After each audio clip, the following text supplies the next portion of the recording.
Sekarang kita membahas perlakuan akuntansi untuk piutang wesel yang diterbitkan pada nilai diskon. Sebelumnya kita sudah paham bahwa terdapat 3 kondisi terkait dengan penerbitan wesel.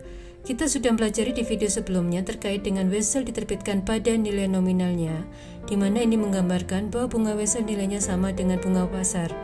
Sekarang kita bahas terlebih dahulu yang ini.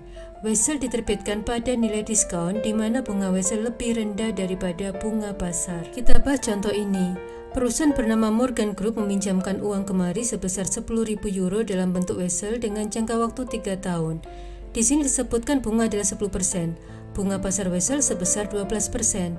Sekarang kita akan membuat jurnal penerbitan wesel, tapi sebelumnya kita harus tahu berapa nilai yang kita terima di tanggal penerbitan wesel. Perhitungannya sama dengan sebelumnya, kita menghitung present value untuk principal dan present value untuk interest. Kita hitung dulu present value untuk principal, rumusnya sama. Nah, seperti yang sudah saya jelaskan sebelumnya, bunga yang kita libatkan dalam faktor ini adalah bunga pasar, bukan bunga wesel. Bunga pasar kan disebutkan 12%, sehingga kita libatkan angka 12% di sini. Oleh sebab itu, present value dari pokok wesel adalah 7.117 euro. Sekarang kita menghitung present value dari bunga. Perhitungan faktor sama ya dengan tadi. Kemudian kita lihat di bunga di sini 10.000 kali 10%. Jadi bunga yang kita kalikan dengan 10.000 adalah bunga wesel, bukan bunga pasar. Sedangkan bunga yang kita libatkan di faktor adalah bunga pasar. Sehingga kita kemudian mengalihkan 1.000 untuk bunga wesel dengan faktor. Present value bunga berarti 2.401,83. Kita jumlahkan present value principal dan present value interest, maka menghasilkan present value piutang wesel sebesar 9.519,63. Berdasarkan nilai present value sebesar 9.519,63, maka terdapat selisih sebesar 480 jika dibandingkan dengan face value sebesar 10.000. Selisih ini disebut diskon yang menggambarkan bunga wesel lebih rendah daripada bunga pasar. Sekarang kita buat jurnal pembentukan wesel. Jelas kita jurnal notes receivable pada kas, angkanya bukan 10.000 tapi sebesar 9.520, yang nilai ini menggambarkan present value piutang wesel. Nanti 3 tahun lagi ketika jatuh tempo kita akan menerima pelunasan piutang sebesar 10.000. Jadi walau kita memberikan uang sebesar 9.520, tapi kita akan menerima pelunasan piutang sebesar 10.000. Seperti yang bisa kita lihat di slide ini, pertama kita buat jurnal piutang wesel pada kas sebesar 9.520, yang berarti kita memberikan uang sebesar 9.520. Di tahun ketiga atau ketika jatuh tempo, kita akan menerima pelunasan sebesar 10.000. Nah, ketika pelunasan jurnalnya pasti kas pada notes receivable sebesar 10.000. Padahal kita dari transaksi awal di sini kita memiliki saldo piutang wesel debit sebesar 9.520. Berarti jika kita menerima pelunasan sebesar 10.000, maka ketika di tanggal pelunasan saldo piutang wesel harus sebesar 10.000. Jadi ada selisih 480 yang perlu kita libatkan di sini untuk membuat ke 10.000. Tapi angka 480 ini tidak serta-merta langsung total kita masukkan di debit untuk membuat menjadi 10.000. 480 itu harus kita alokasikan di 3 tahun itu. Dan itu harus melalui mekanisme amortisasi diskon. Untuk membuat sebesar 10.000, maka kita akan melakukan amortisasi diskon. Gambaran amortisasi dapat kita lihat di slide ini. Ini adalah tabel amortisasi. Jadi setelah kita menentukan nilai wesel sebesar 9.520 ini, maka kita membuat tabel amortisasinya. Kita lihat di kolom carrying amount of note atau nilai buku wesel. Kita mulai dari 9.520.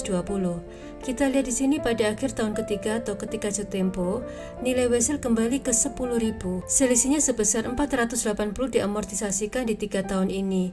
Nah, selisih itu dialokasikan ke 3 tahun ini, di mana tahun pertama sebesar 142, tahun kedua sebesar 159, dan tahun ketiga sebesar 179. Jadi total 480. Bagaimana cara menghasilkan angka-angka ini? Kita lihat dulu semua informasi di tabel. Kolom paling kiri menunjukkan waktunya. Karena di soal tidak disebutkan tanggal, maka di sini cukup ditulis tanggal penerbitan wesel akhir tahun pertama, akhir tahun kedua, dan akhir tahun ketiga. Contoh kasus lain praktiknya bisa disebut tanggal. Contoh, tanggal penerbitan wesel adalah 1 Maret 2022. Bunga dibayarkan setahun sekali, yaitu di tanggal 1 Maret 2023, lalu 1 Maret 2024, 1 Maret 2025. Kemudian di kolom kanannya terdapat kas yang diterima setiap tahun. Setiap tanggal penerimaan bunga yaitu 1.000 per tahun. Kita sudah tahu angka ini berasal dari bunga Wesel dikalikan nilai nominal. Kemudian di kolom pendapatan bunga atau interest revenue berasal dari nilai present value pertama tadi sebesar 9.520 dikalikan bunga pasar yaitu 12% sehingga menghasilkan angka 1.142. Kemudian selisih antara kas bunga yang diterima dengan pendapatan bunga itulah yang menjadi angka amortisasi. Di sini pengurangan dari nilai 1.000 dengan 1.142 sehingga menghasilkan nilai amortisasi sebesar 142. Kemudian nilai amortisasi diskon ini kita tambahkan ke nilai Wesel 9.520 sehingga nilai buku Wesel di akhir tahun pertama adalah 9.662. Dan perlakuan itu sama untuk tahun kedua dan tahun ketiga.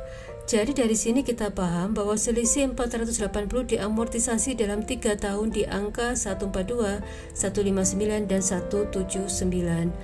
Sehingga di akhir masa Wesel maka dihasilkan angka 10.000. Data dalam tabel amortisasi ini memudahkan kita untuk membuat jurnal. Setelah kita membuat jurnal pembentukan Wesel yaitu notes receivable pada kas sebesar 9.520, kita akan menjurnal penerimaan bunga yang kita terima rutin setiap tahun sehingga jurnalnya adalah kas pada interest revenue sebesar 1.000. Selain jurnal penerimaan kas, kita harus membuat jurnal amortisasi diskon karena tanpa jurnal amortisasi diskon, saldo Wesel tetap di angka 9.520. Oleh karena itu kita buat jurnalnya notes receivable pada interest revenue sebesar 142. Berdasarkan ini maka saldo notes receivable sekarang adalah 9.662. Jadi jurnal notes receivable pada interest revenue itu kita posting ke buku besar notes receivable dan interest revenue. Kita fokus pada buku besar notes receivable di sini. Setelah kita posting maka saldo akhir pada tahun pertama adalah 9.662. Nah, jurnal amortisasi ini kita lakukan setiap tahun sampai jatuh tempo, sehingga di akhir periode waktu Wesel, saldo Wesel akan menjadi 10.000. Sampai di sini sekarang paham kan? Kenapa dan bagaimana Wesel di jatuh tempo Wesel kembali ke angka nominal? Kita selalu menerima bunga setiap tahun sehingga kita harus membuat jurnal penerimaan bunga. Kita mengamortisasi setiap tahun sehingga kita harus membuat jurnal amortisasi. Dan jurnal ini bisa digabung seperti ini. Kas debit 1.000, debit notes receivable 142, dan kredit interest revenue 1.142. Jadi jurnal yang dipisah tadi jika digabung seperti ini, memang lebih kelihatan mudah digabung seperti ini karena jika kita melihat tabel amortisasi maka kita tinggal ambil kolom kas untuk debit 1.000, kemudian kita ambil angka 1.142 sebagai interest revenue yang dikredit dan nilai amortisasi di kolom ini sebesar 142 untuk kita debit di jurnal. Ketika kuis atau latihan atau ujian, terserah mahasiswa mau menggunakan jurnal yang dipisah atau digabung seperti ini, asalkan mahasiswa paham makna jurnal yang digabung ini di mana terdapat transaksi penerimaan bunga sebesar 1.000 dan terdapat amortisasi diskon sebesar 142. Sekarang kita kembali ke tabel amortisasi ini. Kita selalu fokus pada jurnal penerimaan bunga dan jurnal amortisasi. Tolong jangan lupa di akhir periode kita membuat jurnal penyesuaian. Berarti jurnal penyesuaian selain menyesuaikan pendapatan bunga untuk bunga yang akan kita terima, kita juga membuat jurnal penyesuaian untuk amortisasi. Setelah semua jurnal penting kita buat, maka di akhir masa Wesel, saldo piutang Wesel menjadi 10.000, sehingga ketika terdapat pelunasan maka jurnalnya adalah kas pada notes receivable sebesar 10.000. Jadi sampai di sini kita sudah mempelajari jurnal pembentukan Wesel sebesar present value-nya yaitu 9.520. Kemudian kita membuat jurnal penerimaan bunga. Kita juga menjurnal amortisasi diskon setiap tahunnya. Jangan lupa jurnal penyusunan untuk penerimaan bunga dan amortisasi. Dan terakhir kita membuat jurnal pelunasan. Materi kita terkait Wesel yang diterbitkan pada nilai diskon sudah selesai. Materi selanjutnya berhubungan dengan Wesel yang diterbitkan pada nilai premium. Hal ini berarti bunga pasar lebih rendah daripada bunga Wesel.